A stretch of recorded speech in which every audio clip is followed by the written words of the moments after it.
ahead on 12 News. Looking to buy a home? Why, you'll likely be up against multiple offers. Then, harder classes and more homework. I actually really like the extra work. And more students are buying in. But first, a day of celebration in Brooklyn Center. This is very exciting. It's something to look forward to. 12 News starts right now. Hello and thanks for joining us. I'm Dwayne Cleveland. And I'm Alexandra Renslow. Mike Johnson is off. The United States continues to be a magnet for immigrants who dream of a better life. Today in Brooklyn Center, more than 400 people became U.S. citizens in a ceremony that coincides with President's Day week. Eric Nelson was there. I was so exciting. I can't believe it. Brooklyn Center was the center of the world today for a group of immigrants from every continent. This was a melting pot of people. Citizens excited to now call America their new home. I will go back home and look at my my paper again and again. There was clearly a global footprint today here at the Earl Brown Heritage Center. A total of 444 immigrants from 79 countries became new citizens. Getting their citizenship certificates produced a wide range of emotions for these newly minted Americans. There was a mixture of jubilation and reflection. It's very emotional. It's both in positive ways, and it's a little bit sad too. I'm missing back home as well, but it's very exciting. It's something to look forward to, something to be proud of. Amara Gul came to the USA in 2008 from Pakistan. Gul works at the Mayo Clinic in Rochester and is very happy in her new country. My family is here. I've made a lot of friends over the years. I work here. I love where I work. For these newcomers, the chance to become part of the USA's cultural mosaic is a dream come true. They felt the tug of freedom and believe this is the land of opportunity. After I came here, I got the opportunity, to work and to support my family and to be considered as a human being. We are sought after in terms of not only educational opportunities, but entrepreneurship opportunities to make a difference, and then just freedom and democracy. Yes, it was a day of flag waving for these proud Americans. Their long journey to their new nation now complete. This is the end of a long struggle. Now I'm very much happy and proud. In Brooklyn Center, Eric Nelson, 12 News. The ceremony also featured a video message from President Obama and the playing of Lee Greenwood's hit song, God Bless the USA. In Brooklyn Park, a group of new police officers are about to begin what their new boss calls the most challenging yet most rewarding job they'll ever have. Do solemnly swear. Do solemnly swear. That I will support the Constitution of the United States. That I will support the Constitution of the United States. And the state of Minnesota. 8 new officers officially joined the ranks of the Brooklyn Park Police Department Tuesday afternoon. The new officers come from all different backgrounds, some with experience in the National Guard and State Patrol, others with experience in the private sector. More than 150 people applied for the open positions, and the 8 men selected have been through a long, intensive training process that included 6 weeks of police academy training. They now begin 16 more weeks of on-the-job field training. 29-year-old Matthew Detterman worked for the Alaska State Patrol prior to being sworn in with the Brooklyn Park Police Department, and he says it'll even take him time to get up to speed. It's so dynamic from state to state and department to department. There's always a lot of new things to learn. Absolutely. So it is intense. It's a learning curve that's steep for sure. The new officers bring the department one officer shy of full strength at 109. They are hiring again, though, as they expect another 6 vacancies in the department due to retirements. A Rogers High School honors student has been suspended for the next 2 months for allegedly sending out an inappropriate tweet. The 17-year-old is accused of responding to a rumor on Twitter about an inappropriate relationship with a teacher. He allegedly wrote, actually, yes, and meant it to be a joke. So far, the district has not commented further on the matter. The student won't be allowed to return to class until April 22nd. The suspension has set off a fury of complaints from people who believe the punishment is way too harsh. Rogers police, meanwhile, are looking into possible charges for defaming the teacher. A Golden Valley state representative is posing a challenge to himself and other lawmakers this week. Representative Ryan Winkler plans to live on a budget this week using the federal minimum wage of $7.25 per hour. He and other lawmakers must find housing, food, and transportation and determine what they can afford. They will highlight their results at the end of the week. Winkler is proposing to raise the minimum wage in Minnesota to $9.50 an hour. According to realtors, now is the perfect time to sell a home. That's because there are not a lot of homes on the market and sellers are often getting their asking price. But this is bad news if you want to buy a home. Realty companies like Keller Williams and Maple Grove say there aren't enough homes on the market to show clients. In January, new home listings decreased nearly 12%, while inventory decreased by nearly 9%. Buyer Bob Arndt says those few homes on the market are selling really fast. And there was 35 homes that sold in 10 days or less, and 11 of those were sold in one day, and that's, Brooklyn Center, Brooklyn Park, Champlin, that's just the ones that are pending right now. Bob Arndt says homes normally sell anywhere from 45 to 60 days. He says many potential sellers are waiting until the nice weather to put their homes on the market.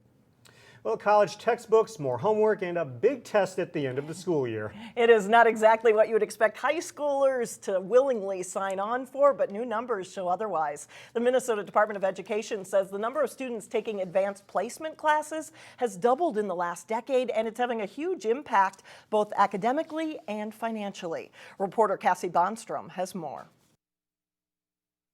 When the verdict came down against Tom in To Kill a Mockingbird, there are more students than ever taking Mr. Zelenak's AP U.S. History class this year. you can write all over them, you can use a highlighter. Part of it is because the Osseo High School teacher is funny, Most of you charismatic, and clearly passionate about his job. in 1857. But these students also know there's more at stake. If you pass the test, you don't have to take the class in college. It's just saving you money and time in the long run. The Osseo students are just a few of the thousands of students across the state How many of you say he was mean? taking advantage of the financial and academic benefits of advanced placement classes. According to the Department of Education, students got passing grades on more than 42,000 AP tests last year. That potentially saved students and their families more than $44 million in college costs. If students and parents alike can understand the concept of delayed gratification, I mean, that's $2,000 in your pocket, or $4,000 or $5,000, depending on what school you pick. For some students, of course, it's not so much about saving money as it is about being challenged. I actually really like the extra work. They're debating. Either way, they're hoping the time and effort put in pays off. There's a lot of hard work that you have to do, but it's worth it. In Osseo, I'm Cassie Bonstrom, 12 News. The Osseo School District currently offers up to 13 AP courses, but they hope to offer even more in the coming years to respond to the growing interest. Coming up, a health lesson on strokes. We'll meet one patient who battled a stroke at the age of 33. Then later in sports, the Wayzata boys hockey team gears up for what they hope is a return trip to state. But first, just when it starts to melt, there's more snow coming. A winter storm warning is on tap for Thursday.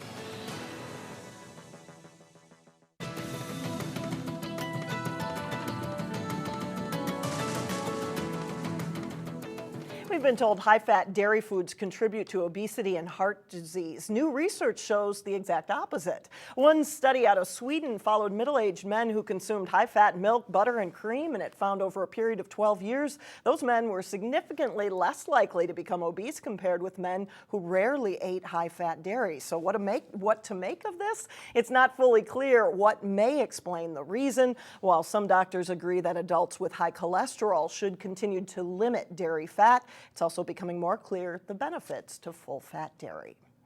Stroke is the leading cause of death for all Americans, but the risk is even greater for women. In today's Health Check, doctors say that a new set of guidelines released this month by the American Heart Association could lower that risk. It was very humbling, and it just makes me so thankful for every day. Amanda Hyder has reason to be thankful. 5 years ago, at the age of 33, she was on her way to the state fair when she had a life-changing experience. And I pulled into the parking lot, parked the car, and I've been told that I just collapsed. Witnesses called the paramedics, and they took her to Regions Hospital, where doctors discovered she had a stroke caused by a ruptured blood vessel in the brain. An experimental procedure performed by the neurosurgeon saved her life. From there, I was in an induced coma for 2 weeks until my body could heal. Amanda is one of an estimated 6.8 million people in the U.S. who have had a stroke, and experts say more than half of that group are women. Stroke is currently the 4th leading cause of death in the United States. It's currently the 3rd leading cause of death for women. But doctors hope that a new set of guidelines from the American Heart Association, such as controlling blood pressure, will help lower that risk for women. There's a small increased risk of stroke with oral contraception, with pregnancy, women with migraine headaches, for example. These were things that were clarified in the guideline. Ultimately, doctors say it helps them treat their patients. So it makes us become more focused on managing risk factors for stroke, even in young women. Which brings us back to Amanda. I mean, the thing is, it can happen to anybody. After 5 months of rehab, she's proud to say that today she has a clean bill of health. I just feel very fortunate for being able to regain the same lifestyle that I had prior to my stroke. For a complete list of risk factors laid out by the American Heart Association and more on what women should do to prevent stroke, you can go to our website at 12.tv. Well, coming up, something we haven't felt in a long time. We step outside for a taste, maybe a preview of spring. But first, after a slow start, the Cooper girls basketball team now battles for a conference title. John Jacobson catches up with the Hawks when we come back.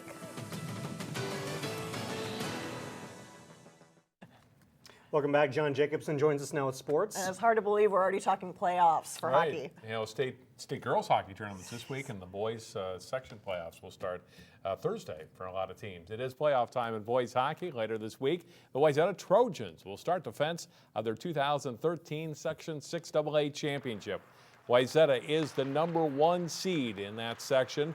The Trojans finished second behind Edina in the Lake Conference this winter, and they carry a record of 19-5-1 into the postseason. The team is playing well right now. Our goal was also to be playing our best hockey at the end of the season, and I think we're doing that right now. We had that loss against Edina a couple weeks ago, but I thought we played really well. So yeah, I think we're moving in the right direction still. You know, we've really come together as a team these last couple games, especially. I mean, just throughout the season, we've kept building on what we started with last year, and it's been nice bringing in the new kids and getting them into everything. Wayzata beat Benilde St. Margaret's to win Section 6AA a year ago on their way to a 4th-place finish at state. Many of those guys are on this team too, and that experience should help. I think that, you know, we have a good amount of guys that were there, so I think it, you know, helps. But I think the biggest thing is just understanding that, you know, what you've done up to this point this year as a unit of 20 that we have now. I think the experience was great. Hopefully, you know, some of the kids use it as, you know, kind of fuel to want to get back there. But ultimately, it comes down to, can you put 3 good games together if you can win the first 2, and so on and so forth. The Trojans' first playoff game is Thursday night at 7 o'clock at the Plymouth Ice Center against 8th-seeded Cooper. The boys' hockey playoff brackets are out now for all of the sections around Minnesota. Here's a look at Wayzata's section. 6AA, Eden Prairie is the 2nd seed. Holy Family is 3rd, followed by Benilde St. Margaret's, Hopkins, Minnetonka, Armstrong, and Cooper. In Thursday's quarterfinals, as we mentioned, Wayzata hosts Cooper. Hopkins is at Benilde that night, while Armstrong is at Eden Prairie. The semifinals in 6AA are Saturday. Maple Grove is the #2 seed behind Blaine in Section 5AA. Centennial is 3rd, and Anoka 4th, followed by Rogers, Champlin Park, Osseo, and Coon Rapids. The quarterfinals are Saturday. 3 games are at the Champlin Ice Forum, capped off by Osseo versus Maple Grove at 5 o'clock. Champlin Park faces Centennial at Coon Rapids at 8 p.m. Breck is the top seed in Section 2A ahead of Orono and Bloomington Kennedy. Mustangs take on the St. Louis Park Waconia winner Friday at Parade Ice Garden. Utino Grace is the #1 seed in Section 4A. Matamidi, St. Paul Academy, and South St. Paul round up the top 4. Grace plays the Como Park Sibley winner in the quarterfinals Thursday at Aldrich Arena. They got off to a rocky start this season, but Cooper's girls basketball team is in the thick of the race for the North Suburban Conference title. After suffering their first conference loss of the season against Totino Grace on Friday, the Hawks are 1/2 game behind Benilde St. Margaret's for the league lead entering Tuesday night. Cooper lost 7 of its first 9 games in non-conference play before turning it around. They had won 10 of their past 11 before the loss to Grace. It's been a fun reversal. I feel like we put in a lot of hard work in practice, so I guess it shows off in the games. And we're doing a lot better as working together as a team. So I pretty much have faith in us, so I thought we'd get it together sooner or later. We got a lot of new players, and we just need to connect a little more, so I thought that was what we needed. I had a lot of concerns, and it was not just because of the girls, it was because of myself. It was hard. A new coach first year, new system, kids learning me learning the kids, everyone learning their roles, and that happened. I mentioned earlier that I'd rather be peaking in February and March than early in the season. Cooper's best win was a comeback overtime victory against Benilde. Teams meet again Thursday in a key game. Cooper had never won a conference championship in girls basketball prior to last season's title. They'd like to make it 2 in a row. Yeah, definitely. Us seniors especially, we just want to leave a legacy, I feel like. To be back-to-back conference champs, I mean, that'd be awesome for us. Cooper is hosting Irondale Tuesday night before they take on Benilde St. Margaret's Thursday, also at Cooper. That should be a good one. That is all for sports today. Thanks a lot, John. Still ahead, slush, and more slush, and no one seems to mind. Something that hasn't happened in nearly 3 weeks when we come back.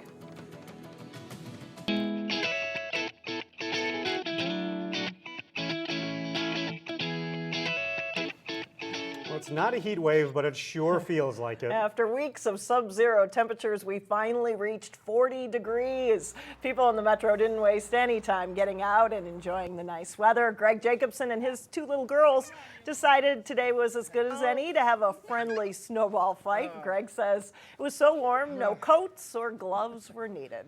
Reason we could have yes. This one hasn't been outside all winter because they haven't preschool, so they didn't get to go outside at all. This one had no school today, so it's good. It was a nice break today, having not 15 below and 10 below and 10 degrees, whatever. Give Dad a break there. We also found plenty of people enjoying the weather out on Parker's Lake in Plymouth. One ice fisherman told us because of the nice weather, he didn't even need any shelter. And if you weren't keeping track, this was the first day above freezing in 20 days. I can believe that. I'm sure there's people out there wearing shorts today. I was looking say, for them, I almost felt like busting out the shorts or sitting Yes. on a patio somewhere. Everyone would probably think I'm crazy, but that's just how nice it felt. Compared to where we have Absolutely. been, that's right. Yeah. We earned this one. That does it for us. Thanks so much for joining us. Community Corner is up next.